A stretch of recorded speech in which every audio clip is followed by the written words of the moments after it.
ఇక్కడ జరిగినటువంటి సంఘటన మీడియా హౌస్ పైన ఒక మాబ్ అటాక్ లాగా చేయటం అనే దాన్ని ప్రభుత్వం తీవ్రంగా ఖండిస్తూ ఉంది. మీడియా హౌసెస్ ద్వారా చెప్పేటువంటి విషయాలు కానీ జరిగేటువంటి చర్చలు కానీ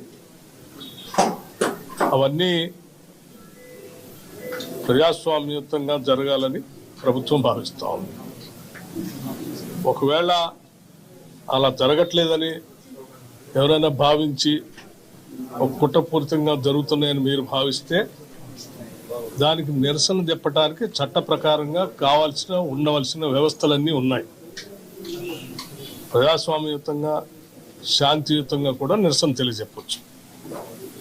లేకపోతే ప్రభుత్వంలో ఉన్నటువంటి వ్యవస్థల దగ్గరకు వెళ్ళి రిటర్న్ పూర్వకంగా దరఖాస్తు కూడా చేసి మాకేదో అన్యాయం జరుగుతుందని చెప్పచ్చు. దానిపైన ప్రభుత్వాలు పరిశీలన చేసి న్యాయం చేసేటువంటి ప్రక్రియ ముందుకు పోయేటువంటి వ్యవస్థ ఈరోజు రాష్ట్రంలో పటిష్టంగా కొన్ని దశాబ్దాలుగా ఏర్పడి వ్యవస్థీకృతమై ఉన్నది. ఇక్కడ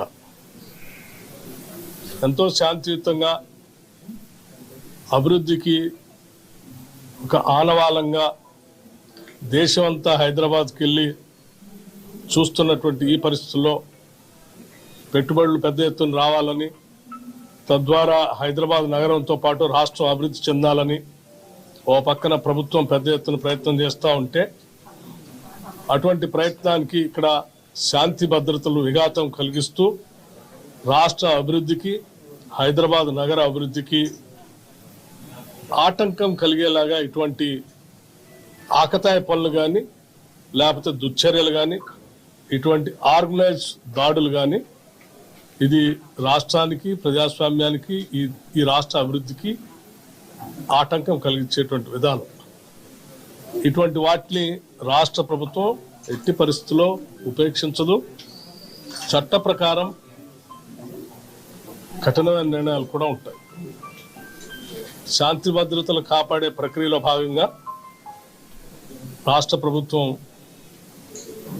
ఈ రాష్ట్ర అభివృద్ధిని కాంక్షిస్తూ రాష్ట్ర శ్రేయస్సు దృష్ట్యా ఈ రాష్ట్రంలో ఉన్న ప్రజల యొక్క ధన మాన ప్రాణాలను కాపాడటమే ప్రభుత్వం యొక్క ప్రధాన కర్తవ్యంగా ఉంటుంది.